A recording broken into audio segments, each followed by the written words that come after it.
पुरातील अनगर नगरपंचायतीमध्ये राष्ट्रवादीच्या उज्ज्वला थिटे यांचा अर्ज बाद झाला, तर अपक्ष उमेदवाराने अर्ज मागे घेतल्यामुळे भाजपाच्या प्राजक्ता पाटील यांची नगराध्यक्षपदी निवड झालेली आहे। अनगर नगरपंचायतीच्या नगराध्यक्षपदी निवड होताच प्राजक्ता पाटील यांचं जंगी स्वागत करण्यात आलं। माजी आमदार राजन पाटील यांचे थोरले चिरंजीव बाळराजे पाटील यांनी अजित पवारांना थेट आव्हान दिलेलं आहे। अजित पवार, तुम्ही सगळ्यांचा नाद करा पण अनगरकरांचा नाही, असं चॅलेंज बाळराजे पाटील यांनी अजितदादांना दिलंय। त्यांचा व्हिडिओ सोशल मीडियावरती तुफान व्हायरल झाला आणि यानंतर बाळराजे पाटील यांनी दिलगिरी व्यक्त केली आहे। राजन पाटलांनी बाळराजेंच्या विधानाबाबत दिलगिरी व्यक्त केली आहे। शरद पवार यांच्या चरणावरती मी लीन होतो असं म्हणत हे प्रकरण इकडेच थांबवण्याची विनंती त्यांनी केली आहे। अनगर नगरपंचायतीत अर्ज बाद झाल्यानंतर उमेदवार उज्ज्वला थिटे यांनी प्रतिक्रिया दिली आहे। निवडणूक निर्णय अधिकाऱ्यांच्या निर्णयाविरोधात अर्ज कसा बाद झाला या संदर्भात मी न्यायालयात दाद मागेन, असं उज्ज्वला थिटे म्हणाल्या। वैद्यकीय शिक्षण मंत्री हसन मुश्रीफ यांच्या स्नुषा सेहरनिदा मुश्रीफ यांची कागल नगर परिषदेच्या नगरसेवकपदी बिनविरोध निवड झाली आहे। प्रभाग क्रमांक 9 मधून सेहरनिदा मुश्रीफ बिनविरोध निवडून आल्या। पुण्यात दोन्ही राष्ट्रवादीने एकत्र लढावं अशी इच्छा अजित पवारांच्या कार्यकर्त्यांनी व्यक्त केली आहे। दोन्ही राष्ट्रवादी समविचारी आहेत, त्यामुळे एकत्र लढावं असं वक्तव्य राष्ट्रवादीचे शहराध्यक्ष सुनील टिंगरे यांनी केलंय। अलिबाग नगरपालिका निवडणुकीमध्ये मनसेने महाविकास आघाडीला बिनशर्त पाठिंबा दिलेला आहे। मनसे मवी आघाडीच्या नगराध्यक्ष पदाच्या उमेदवार अक्षया नाईक यांनी मनसे कार्यालयाला भेट दिली आणि यावेळी त्यांचं स्वागत करण्यात आलं।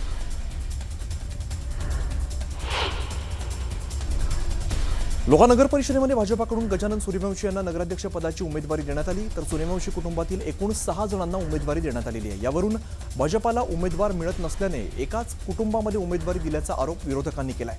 तर कुटुंबातील सदस्य सूर्यवंशी कुटुंबातील सदस्य पूर्वीपासूनच राजकारणामध्ये असून मेरिटवरती उमेदवारी दिल्याचं स्पष्टीकरण भाजपानं दिलंय। तुळजापूर नगरपालिकेच्या निवडणुकीत प्रभाग क्रमांक 3 मध्ये अनुजा अजित परमेश्वर यांची बिनविरोध निवड झालेली आहे। अनुजा परमेश्वर या भाजपाच्या उमेदवार आहेत।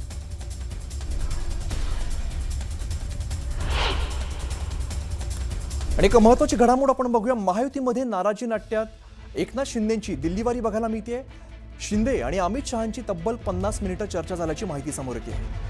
खासदार श्रीकांत शिंदे यांच्या लोकसभा मतदारसंघात भाजपाने शिवसेना नेत्यांचे प्रवेश केल्यामुळे एकनाथ शिंदेंनी नाराजी व्यक्त केली आहे। तर महायुती म्हणून स्थानिक स्वराज्य संस्थेच्या निवडणुका लढवण्याचं एकमतानं ठरलेलं असताना भाजपने ऐनवेळी वेगळी चूल मांडल्यामुळे नाराजी व्यक्त करण्यात आलेली आहे। एकनाथ शिंदे यांनी भाजपाच्या वरिष्ठ नेत्यांची तक्रार देखील अमित शहांकडे केल्याची माहिती समोर येते। प्रशांत लीला रामदास आमचे प्रतिनिधी आपल्याला अधिकची माहिती देत आहेत। प्रशांत, एकनाथ शिंदे आणि अमित शहा यांची भेट झाली, जवळपास 50 मिनिटं त्यांच्यात बोलणं झालेलं आहे। नेमका कुठला तपशील समोर येतोय? अमित जर बघितलं तर अत्यंत महत्त्वाचं म्हणजे केंद्रीय गृहमंत्री अमित शहा आणि सोबतच राज्याचे उपमुख्यमंत्री एकनाथ शिंदे यांची साधारणतः 50 मिनिटं भेट झाली। हे राजधानी दिल्लीतील जे कृष्णमेनन मार्गावरील अमित शहा यांचं निवासस्थान आहे, तिथे हे भेट झाली। पण महत्त्वाचं म्हणजे ज्या पद्धतीनं श्रीकांत शिंदे यांच्या लोकसभा मतदारसंघामध्ये भारतीय जनता पक्षाने जे प्रवेश आरंभ केले, कल्याण डोंबिवली असो, अमरनाथ असो किंवा मग इतरही बद्रापूर असो, यासारख्या त्यांच्या लोकसभा मतदारसंघात येणाऱ्या विधानसभांमध्ये ज्या पद्धतीने भारतीय जनता पक्षाने प्रवेश सुरू केले त्याच्यावर प्रचंड नाराजी शिवसेना नेत्याची आहे। सोबतच ज्या पद्धतीने महायुती म्हणून स्थानिक स्वराज्य संस्थेच्या निवडणुका लढण्यासंदर्भात जो निर्णय घेण्यात आला होता, एक साधा एकमुखी निर्णय घेण्यात आला, अनेकदा देवेंद्र फडणवीस यांनी उल्लेख केला, त्यानंतर एकनाथ शिंदे यांनी वारंवार उल्लेख केला आहे। दिल्लीत जेव्हा एकनाथ शिंदे आले तेव्हा त्यांनी महायुतीकडून लढण्यास तयार आहोत असंही स्पष्ट केलं असताना भारतीय जनता पक्षाने आपली चूल वेगळी मांडलेली आहे, अशा प्रकारे देखील त्यांनी स्पष्ट केलं आहे। सोबतच एकनाथ शिंदेंच्या सोबत जे भाजपच्या ज्या वरिष्ठ नेते आहेत राज्यातील, त्यांनी ज्या पद्धतीनं शिवसेनेला नाराज करण्याचं काम सुरुवात केलेली आहे, त्यामध्ये अनेक वरिष्ठ नेत्यांच्या तक्रारी आजच्या या बैठकीत केलेल्या आहे। सोबतच महाविकास आघाडीमध्ये पराभूत जे नेते आहेत त्या नेत्यांना भारतीय जनता पक्षात प्रवेश देऊन एक प्रकारे त्यांना पाठबळ देण्याचं काम भारतीय जनता पक्ष करत आहे।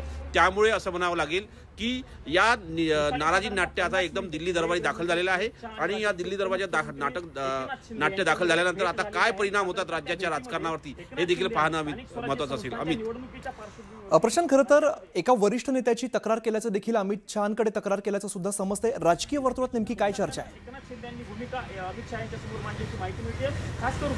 खास करून जर बघितलं भारतीय जनता पक्षाचे जे राज्याचे वरिष्ठ नेते आहे त्यांनी त्यांची तक्रार केल्याची माहिती पुढे आहे. नाव या संदर्भात या पद्धतीने विश्वसनीय सूत्रांनी माहिती दिलेली आहे, पण हे ज्येष्ठ नेते आहे असं त्यांनी स्पष्ट केलं आहे. पण त्यांनी नाव हे घ्यायला तयार नाही आहे. पण भारतीय जनता पक्ष ज्या पद्धतीने गेल्या काही दिवसापासून शिवसेनेला कचाट्यात पकडण्याचा प्रयत्न करत आहे आणि शिवसेनेला एकलकोंडी करून एक प्रकारे भारतीय जनता पक्षाचा प्रसार करताय, पण या निमित्ताने शिवसेनेला का धारेवर धरला असा सवाल त्यांनी केलेला आहे. शिवसेनेने कुठली अट न ठेवता आणि कुठल्याही प्रकारची मागणी न करता भारतीय जनता पक्षासोबत राहण्याचा निर्णय घेतला आहे आणि यापूर्वी देखील महाविकास आघाडीचं संपूर्ण सरकार बाहेर घालवण्यामध्ये शिवसेनेचं अत्यंत महत्त्वाची भूमिका होती. एकनाथ शिंदे यांची प्रमुख भूमिका होती. पण एकनाथ शिंदेच्या जवळच्या लोकांवरती ज्या पद्धतीने भारतीय जनता पक्ष लक्ष करत आहे हे देखील त्यांनी या निमित्ताने मांडल्याची माहिती पुढे आली आहे. त्याच अमित शहाच्या बैठकीनंतर साधारणतः 10 मिनिटं तिथे JP नड्डा देखील दाखल झाले. JP नड्डाच्या कानावर देखील ही माहिती दिल्याची माहिती पुढे आलेली आहे.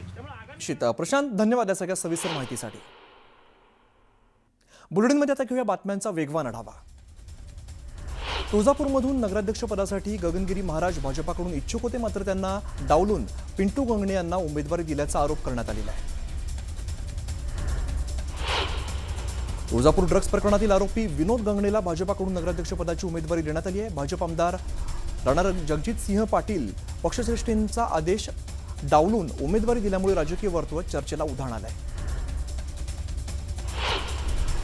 ड्रग्ज प्रकरणातील आरोपी पिंटू गंगणेला उमेदवारी देण्यावरून खासदार ओमराजे निंबाळकरांनी राणा पाटलांना टोला लगावलाय. जनता या लोकांचा हिशेब ठेवणार असं म्हणत ओमराजे निंबाळकरांनी राणा पाटलांना इशारा दिलाय.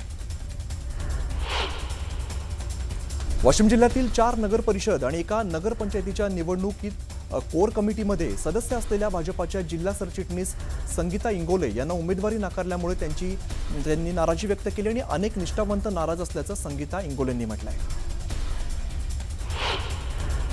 जामनेर नगरपालिकेतून भाजपाच्या 3 उमेदवारांची नगरसेवकपदी बिनविरोध निवड झालेली आहे. त्यामुळे जामनेरमध्ये भाजप कार्यकर्त्यांनी जोरदार जल्लोष केलाय. पंढरपूर नगर परिषदेच्या निवडणुकीच्या नगराध्यक्षपदासाठी 8 उमेदवारांचा अर्ज वैध ठरलेला आहे. तर नगरसेवक पदासाठी असलेल्या 366 अर्जांपैकी 321 अर्ज मंजूर करण्यात आले. तर प्रभाग क्रमांक 5 मधून भाजपाच्या कुसुम परचंडे यांची बिनविरोध निवड झाली. बीडमध्ये नगराध्यक्षपदाच्या उमेदवारीत मोठं अर्थकारण झाल्याचं वक्तव्य RPI प्रदेशाध्यक्ष पप्पू कागदे यांनी केलेलं आहे. तर त्यांनी राष्ट्रवादी विरोधात भूमिका असल्याचंही जाहीर केलं आहे. सिल्लोड नगर परिषदेच्या निवडणुकीच्या पार्श्वभूमीवर अप्पर जिल्हाधिकारी आणि निवडणूक निरीक्षकांनी तहसील कार्यालयाला भेट दिली. यावेळी त्यांनी निवडणूक तयारीचा आढावा घेतलाय. ठाणे जिल्हा परिषदेची निवडणूक युती म्हणूनच लढणार असल्याचं जिल्हा निवडणूक प्रमुख कपिल पाटील यांनी सांगितलं आहे. भिवंडी तालुक्यातील 21 जिल्हा परिषदांचा आढावा घेण्यासाठी बैठकीचं आयोजन करण्यात आलं होतं. जालन्यातील अंबड नगर परिषदेत निवडणुकीमध्ये बदनापूरचे भाजप आमदार नारायण कुचे यांचे पुतणे उज्ज्वल कुचे यांना भाजपाकडून उमेदवारी देण्यात आलेली आहे. उज्ज्वल कुचे अंबडच्या माजी नगराध्यक्षा संगीता कुचे यांचे चिरंजीव आहेत. वेंगुर्ले नगर परिषद निवडणुकीमध्ये महाविकास आघाडीमध्ये अखेर फूट पडली आहे. काँग्रेसचे जिल्हाध्यक्ष विलास गावडे यांनी थेट स्वतःच उमेदवारी अर्ज दाखल केल्यामुळे उभाटा आणि काँग्रेस आमनेसामने उभं टाकल्याचं चित्र स्पष्ट दिसत आहे. आता 4 पक्षात सरळ संघर्षाची परिस्थिती निर्माण झाली आहे. यवतमाळमधील पुसद नगर परिषदेच्या नगराध्यक्ष पदावरून महायुतीमध्ये फूट पडलेली आहे. राष्ट्रवादी काँग्रेस अजित पवार पक्षाचे नेते राज्यमंत्री इंद्रनील नाईकांनी पत्नी मोहिनी नाईक यांना रिंगणात उतरवलंय. तर भाजपाचे माजी आमदार निलय नाईकांनी निखिल चिद्दरवारांना भाजपाकडून नगराध्यक्ष पदाची उमेदवारी दिली आहे.